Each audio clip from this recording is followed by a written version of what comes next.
Hola de nuevo, hoy es 16 de agosto de 2021 y les vengo a hablar sobre educación híbrida. Ya ven que es un tema un poquito recurrente en estos días, entonces me puse a investigar y les quiero compartir la información que encontré. El libro que más me agradó o la bibliografía con la cual yo realizo esta presentación es La nueva educación híbrida del autor de apellido Rama y es de la edición 2020. Aquí mismo les dejo el ISBN de la colección para que quien lo quiera buscar, pues ahí lo tiene. Bien, empecemos. Aquí vamos a hablar sobre la evolución de la diferenciación en educación. La educación ha pasado de una dinámica de enseñanza-aprendizaje unimodal, ¿qué es esto? Que son aquellas instituciones que se dedican exclusivamente a impartir actividades, cursos o programas a distancia, centrada en la actividad presencial catedrática o una diversidad de formas, pero complementarias de aprendizaje. Y aquí es donde no solo han ampliado las modalidades de educación a distancia, creando multimodales, sino que han planteado formas de combinarse entre ellas que asumen la categoría de educación híbrida en términos de un proceso de enseñanza multimodal en un ambiente virtual. Y aquí tenemos el nacimiento de una nueva educación híbrida. Los avances de las tecnologías digitales han creado escenarios de mayor interacción e incluso de representación de la realidad, como la realidad aumentada o simulada, brindando múltiples oportunidades a los procesos de enseñanza, como ya lo hemos vivido en los últimos meses en las que la educación se estuvo impartiendo a distancia. Se permitió el desarrollo de los multimedia y de las MOOC, entre ellas el uso de videos, clases sincrónicas, laboratorios informáticos vinculados a la nube, aulas invertidas, entre otros. ¿Y qué permitió esto? Bueno, pues permitió mayor flexibilidad, permite mayor atención y mayor colaboración. Bueno, ¿y qué implica la educación híbrida? Bueno, aquí es la construcción de una nueva educación. Tenemos que hacer evolucionar el método que utilizamos y evolucionar en esto. Formas de gestión diferenciadas con uso de formas sincrónicas, asincrónicas, automatizadas y manuales. Más adelante tomo esos dos puntos de sincrónicas y asincrónicas. Dinámicas más flexibles para atender la creciente demanda de acceso a la educación y promover la creación de diversidad de ambientes de aprendizaje ajustados a las singularidades de los diversos campos profesionales, de conocimientos y sociales. Ahora veamos ¿qué es la educación híbrida? Esa que tanto nos han mencionado y en la cual tendremos que empezar a trabajar a partir de este ciclo escolar. El primero es una educación mediada solo por tecnologías digitales y basada en el aprovechamiento multimodales, lo que hablábamos antes, no nada más utilizar una sola forma de poder intervenir. Es una enseñanza centrada en una combinatoria de modalidades virtuales de aprendizaje, tanto sincrónicas como asincrónicas. Diferencia formas sincrónicas y asincrónicas del aprendizaje con diversidad de grados de utilización. Se caracteriza por la alta diversidad de sistemas de interacción y de trabajo educativo de enseñanza en entornos virtuales y propone a la utilización de un nuevo conjunto o de un conjunto diverso de tecnologías pedagógicas o de pedagogías informáticas para alcanzar el aprendizaje. Además, implica la construcción de una nueva educación con formas de gestión diferenciadas y más complejas. El uso de formas sincrónicas, asincrónicas, automatizadas y manuales, dinámicas más flexibles. Promover la creación de diversidad de ambientes de aprendizaje ajustadas a las singularidades de los diversos campos profesionales del conocimiento y sociales. Y por último, aprovechar la amplitud y diversidad de formas de desarrollo virtuales. En general, es diversificar ambientes de aprendizaje, intervención de manera síncrona y asíncrona y aprovechamiento de la tecnología. Aquí voy a hablar un poquito más sobre lo que es el modelo híbrido, ¿sí? Hablaba sobre síncrono y asíncrono, entonces voy a explicar uno por uno. En el síncrono, aquí hay actividades de aprendizaje en el mismo tiempo. Estamos hablando, por ejemplo, una actividad síncrona puede ser cuando estás conectado al mismo tiempo, por ejemplo, en la plataforma Meet o Zoom o BlueJeans, la que utilices, estás en el mismo tiempo y pudiera decirse que en el mismo espacio porque es la misma plataforma. También se puede considerar síncrona aquella educación donde estás, por ejemplo, en el salón de clase y estás al mismo tiempo el docente y están los alumnos. Ahí también podemos hablar que pudiera ser una actividad síncrona, mismo tiempo. Y también es una interacción real con otras personas.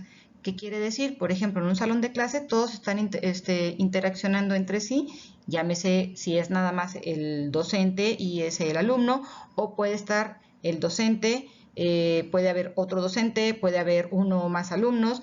En sí es la interacción real con otras personas, ¿sí? Lo estás viviendo en al mismo tiempo. ¿Qué implica? Es una interacción entre los participantes. Si yo nada más estoy hablando, entonces no hay una interacción. Hay un intercambio de conocimiento y experiencia entre los participantes. También hay comentarios en tiempo real para el instructor, así lo menciona el libro, pero en este caso, bueno, hay comentarios en tiempo real para el docente. Y el entrenamiento sucede en un horario pautado. ¿Qué quiere decir? A esta hora nos vamos a ver porque, por ejemplo, de 7 a 8 tenemos la clase de español en preescolar, por ejemplo, de 9 a 9 y media vamos a ver lenguaje y comunicación o vamos a ver pensamiento matemático. Bueno, es un horario ya pactado, ¿sí? Entonces, ahora vamos al asíncrono. Aquí son actividades de aprendizaje autónomo en diferentes tiempos y espacios. Para darles un ejemplo de lo que es la modalidad asíncrona o el modelo asíncrono, aquí es, por ejemplo, cuando estás utilizando plataformas como por ejemplo, el Classroom, que lo utilizamos muy seguido, donde dejamos una actividad y el alumno realiza esa actividad en su tiempo, a su propio tiempo, a su propio ritmo, pero igual tú pones un tiempo límite para poderlo terminar. Esto pudiera ser el aprendizaje autónomo. Tú dejas la tarea o dejas la actividad, pero no estás en ese tiempo dando una intervención directa. Por eso se considera como actividades de aprendizaje autónomo. Aquí los participantes pueden aprender a su propio ritmo y a su propio tiempo y las tareas pueden ser automatizadas, como les mencionaba ahorita con el ejemplo del Classroom. Bien, aquí vamos a ver las diferencias entre aprendizaje síncrono y aprendizaje asíncrono. Son algunos ejemplos de lo que se consideraría uno y otro. Aprendizaje síncrono, la clase tradicional, y el aprendizaje asíncrono, una clase grabada. Una mensajería instantánea contra un email o un correo electrónico. Comentarios inmediatos del docente y compañeros. Y en el otro lado, enviando una pregunta y esperando una respuesta. Una llamada telefónica contra un mensaje de voz grabado. Un entrenamiento presencial contra cursos de entrenamiento online, training, o aquí sin video en vivo. Un webinar en vivo contra un webinar grabado. Con ritmo grupal, con ritmo individual. Y por último, el síncrono al mismo tiempo y el asíncrono en diferentes momentos. En resumen, ¿qué es la educación híbrida? Según lo que viene aquí en este libro, la educación híbrida expresa una articulación entre el trabajo docente y los ambientes virtuales al tiempo de mejorar las experiencias estudiantiles y docentes y crear interacciones pedagógicas más acordes a las realidades sociales y a los desarrollos tecnológicos de Internet, programación informática, convergencia de medios y ancho de banda. Esto pudiera ser una gran ventaja en los lugares donde se tenga acceso a Internet.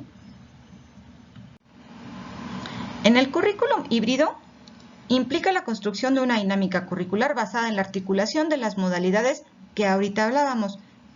Y esto es utilizando con pertinencia y eficacia cada una de las tecnologías informáticas para alcanzar una nueva competencia específica.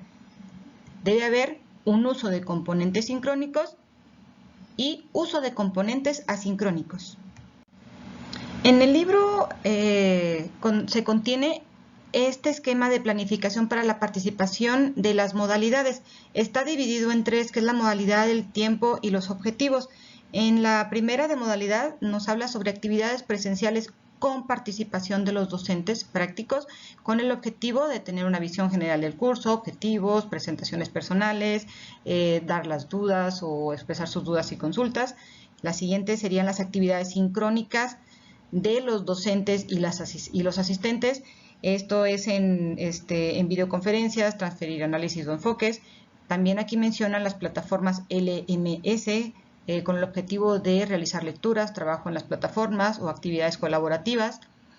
El que sigue sería el laboratorio informático, con el objetivo de realizar tareas prácticas con uso de software o simuladores.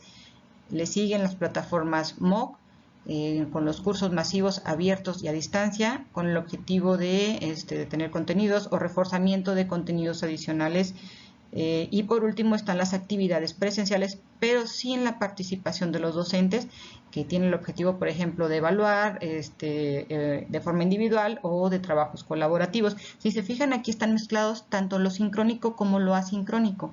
Un ejemplo de lo sincrónico serían, por ejemplo, las actividades presenciales con participación de los docentes y las actividades presenciales sin participación de los docentes. Están en el mismo tiempo y están entre comillas, en el mismo espacio. También están las actividades asincrónicas, que en este caso, aquí podemos tomar dos como ejemplo, que serían las plataformas LMS o las plataformas MOOC. Aquí es donde se da la diversidad curricular y pedagógica que sugiere la multimodalidad en la educación híbrida. Bien, ¿y qué pasa con lo que necesitamos en preescolar? Primero vamos a conocer los elementos de la planeación en preescolar. Lo primero que nos sugiere el programa, o que nos dice el programa que tenemos que incluir, es el aprendizaje esperado. Siempre tenemos que ver qué es lo que vamos a trabajar. Está campo de formación o área de desarrollo y organizador curricular 1 y 2. Y aquí los puse en color verde porque, aunque no vienen incluidos dentro del programa, en lo personal, cuando yo planeo que voy a grupo, yo los incluyo porque es una forma de apropiarme de eso. Es como si fuera mi forma de estudiar. Es una de las formas que tengo para estudiar.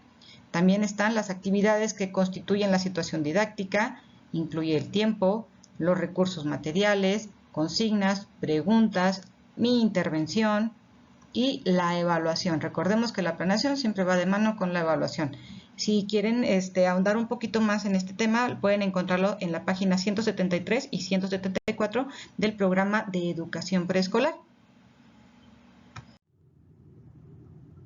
Después de haber conocido la información anterior, quise hacer una propuesta o una sugerencia para organizar las actividades, una forma de organizar la planeación, y esto es lo que incluí: el jardín de niños, fecha de elaboración, el grado, el grupo, campo formativo o área de desarrollo aquí en la parte superior, el aprendizaje esperado, que aquí en Chihuahua pues serían tomar en cuenta los aprendizajes esenciales aquí en esta parte, organizador curricular 1 y organizador curricular 2, que como yo les mencioné, yo lo utilizo como parte de un refuerzo o para poder estar estudiando.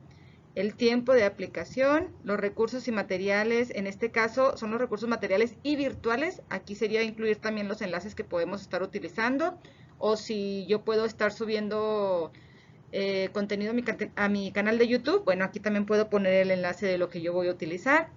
Y aquí es donde viene la parte híbrida según el contenido de este libro. Se dividen en síncronas y en asíncronas. Ya habíamos visto que las asíncronas es el mismo tiempo y entre comillas el mismo espacio, y las asíncronas son aquellas que realizamos a distancia y se convierten en un aprendizaje autónomo. Aquí en las síncronas, bueno, sería la presencial. Por ejemplo, las escuelas que decidieron organizar de lunes a jueves a atender a los niños de manera presencial, bueno, en esta parte de aquí vas a poner la presencial, y la virtual Por ejemplo, los viernes, si decidieron utilizarlo para atenderlo de manera virtual, pero de manera síncrona, aquí van incluidas esas actividades. Todo de acuerdo al mismo aprendizaje esencial. Aquí en la parte de abajo, a cada uno le puse la evaluación, porque no es lo mismo cómo voy a evaluar de manera presencial, cómo voy a evaluar de manera virtual y cómo pudiera evaluar aquellas actividades asíncronas. Por ejemplo, las actividades asíncronas pudieran ser aquellos que van a utilizar algún tipo de cuadernillo o algún tipo de apoyo extra que se entreguen a los padres y puedan entregarlo. También pueden ser actividades de refuerzo de estas mismas presencial o virtual que tengan que ver con el mismo aprendizaje esencial. En la parte inferior, ya en la última línea, están otras actividades y aquí se pueden incluir las actividades de educación física o actividades de educación musical o de inglés, ya dependiendo de cada una de las escuelas. Y bien, bueno, este es el formato que yo usaría. Obviamente vamos a estar aprendiendo, todos es algo nuevo, es una nueva modalidad y sería todo por esta ocasión. Hasta luego.